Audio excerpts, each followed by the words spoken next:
क्या हुआ जब अचानक राम मंदिर में मिली पाकिस्तानी सुरंग? आतंकी आते जाते थे, 400 आतंकी आए भारत। जानेंगे सब कुछ आज की इस वीडियो में। लेकिन आगे बढ़ने से पहले अगर आप भी प्रभु श्री राम के भक्त हैं तो वीडियो को लाइक करके कमेंट बॉक्स में जय श्री राम जरूर लिखें। दोस्तों, घटना की शुरुआत होती है तब से जब 22 जनवरी 2024 को राम मंदिर की प्राण प्रतिष्ठा का समारोह होने वाला था, तो देश भर में गजब का उत्साह था। देश के प्रधानमंत्री ने समस्त देशवासियों से विनती की थी कि आप 22 जनवरी को घर में ही रहें और दीपावली पर्व मनाएं, क्योंकि दोस्तों अयोध्या में प्रभु श्री राम आए हैं और फिर 23 जनवरी 2024 से राम मंदिर के दरवाजे आम श्रद्धालुओं के लिए खुलने वाले थे। इस घटना की शुरुआत होती है रुखसार नाम की एक मुस्लिम महिला से, जो कि अयोध्या की ही रहने वाली थी। बचपन से ही रुखसार पढ़ने में बहुत होशियार थी। वो बड़े होकर एक पुलिस ऑफिसर बनना चाहती थी, लेकिन उसके घर वाले काफ़ी छोटी सोच के थे। फिर भी अपने सपनों की खातिर अपने घर वालों से लड़कर उसने अपनी पढ़ाई पूरी करी और 22 वर्ष की उम्र में पुलिस कांस्टेबल के पद पर नियुक्त हुई। वो मुस्लिम समाज की सभी महिलाओं के लिए प्रेरणा स्रोत थी। 24 वर्ष की उम्र में रुखसार का निकाह हो गया, लेकिन उसकी पुलिस की नौकरी उसके पति को पसंद नहीं आई, क्योंकि वो ड्यूटी को बहुत अधिक वक्त दिया करती थी, जिस वजह से कुछ समय में उसने अपने पति को छोड़ दिया और अपनी 9 साल की बच्ची के साथ अयोध्या में ही अपने माता पिता के साथ रहने लगी और अपनी पुलिस की ड्यूटी कर्तव्य निष्ठा के साथ निभा रही थी। जब राम मंदिर के प्राण प्रतिष्ठा का समारोह होने वाला था तो देश भर से कई पुलिसकर्मी बुलाए गए थे, आर्मी के जवान बुलाए गए थे। उन्हीं में से एक थी रुखसार, जो कि राम मंदिर में भीड़ को नियंत्रित करने के तौर पर नियुक्त हुई थी। 16 जनवरी से राम मंदिर प्राण प्रतिष्ठा के कार्यक्रमों की शुरुआत हो गई थी। तब से ही वो सुरक्षा कर्मी के पद पर वहां पर नियुक्त हुई थी। लेकिन 23 जनवरी को रामलला के दर्शन आम श्रद्धालुओं के लिए खुलने वाले थे और संभावना थी कि तकरीबन 5 से 6 लाख श्रद्धालु उस दिन रामलला के दर्शन करेंगे। और ये सबसे बड़ी चुनौती थी सभी पुलिसकर्मियों के लिए, क्योंकि उन्हें भीड़ को नियंत्रित करना था और किसी प्रकार की छुट्टी भी वो नहीं ले सकते थे।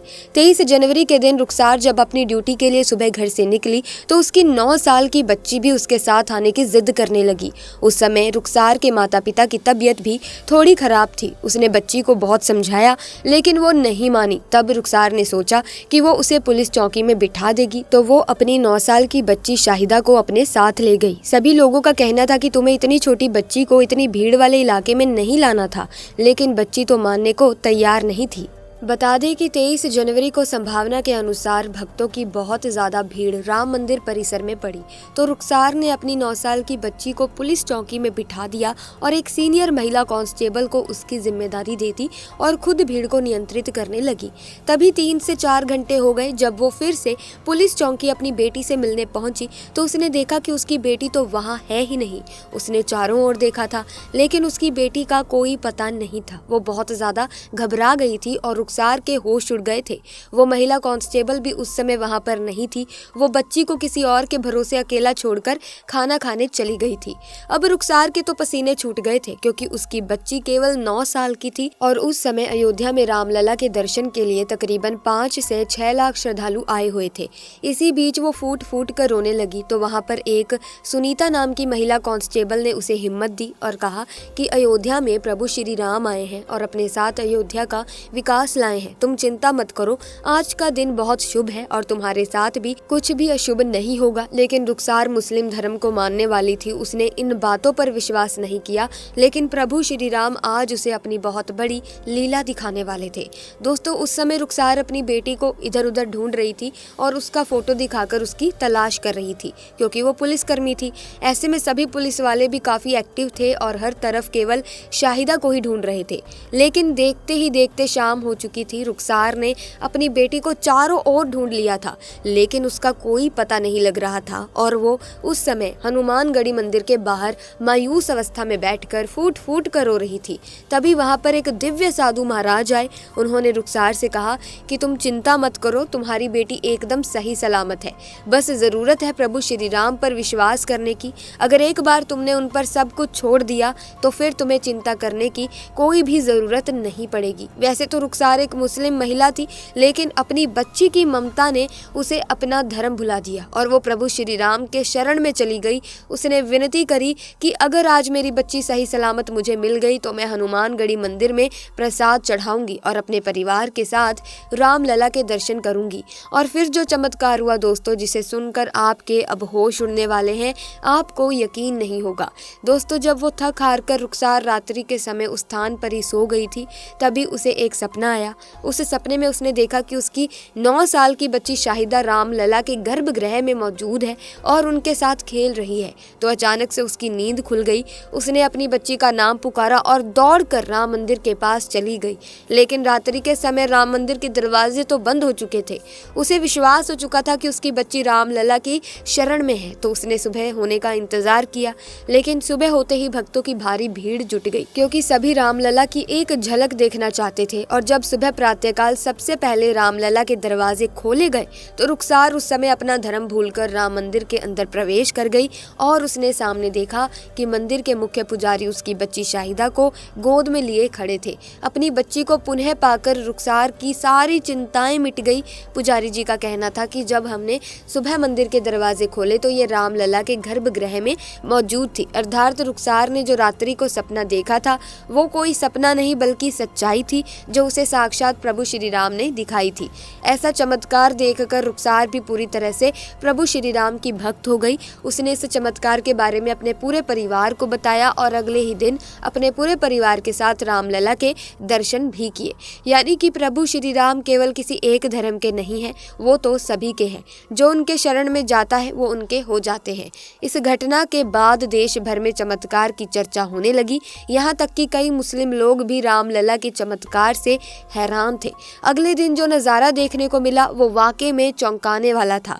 मंगलवार का वो दिन विश्व इतिहास में स्वर्णिम अक्षरों में लिखा गया। दोस्तों, मुस्लिम राष्ट्रीय मंच के 350 श्रद्धालु 6 दिन पद यात्रा करके लखनऊ से अयोध्या श्री राम मंदिर रामलला के दर्शन करने पहुंचे। इस दल का नेतृत्व मंच के संयोजक राजा रईस और प्रांत संयोजक शेर अली खान ने किया और सभी ने उस दिन रामलला के दर्शन किए। सभी की आंखों में आंसू थे और मुख पर था जय श्री राम, जय श्री राम। दोस्तों, ये इतिहास का सबसे यादगार दिन था, लेकिन क्योंकि तकरीबन 350 मुसलमानों ने रामलला के दर्शन किए और उनके महत्व को समझा, यहाँ तक कि उत्तराखंड के मदरसों में रामायण का पाठ पढ़ाने को लेकर फैसला लिया जा चुका है। इसको लेकर उत्तराखंड वक्फ बोर्ड के अध्यक्ष शादाब शम्स ने कहा है कि वक्फ बोर्ड के अंतर्गत पढ़ने वाले 117 मदरसों में हम बच्चों को संस्कृत पढ़ाएंगे, साथ में बच्चों को रामायण का पाठ भी पढ़ाएंगे ताकि बच्चे अपनी संस्कृति से जुड़ सके, उनको अपने इतिहास की जानकारी रहे। ये बच्चे भी संस्कृत के साथ साथ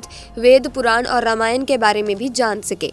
उनका कहना था कि हम बच्चों को प्रभु श्री राम की तरह बनाना चाहते हैं, ना कि औरंगजेब की तरह, क्योंकि जब हम रामायण को देखते हैं, सुनते हैं, तब हमें पता चलता है कि प्रभु श्री राम मर्यादा पुरुषोत्तम थे।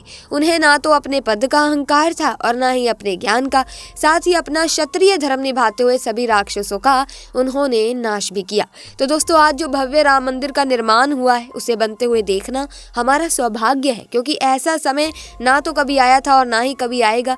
हम उन सभी कार सेवकों को विनम्र श्रद्धांजलि देते हैं जिन्होंने राम मंदिर निर्माण के लिए अपने प्राणों का बलिदान दे दिया। राम राज्य शब्द युगम भी बच्चा बच्चा जानता है, लेकिन इसके सही मायने क्या है, यानी कि राम राज्य की आदर्श व्यवस्थाएं क्या थी, राम राज्य का मतलब क्या, कैसा राज्य, ये चर्चा का गहन गंभीर विषय कम ही बनता है।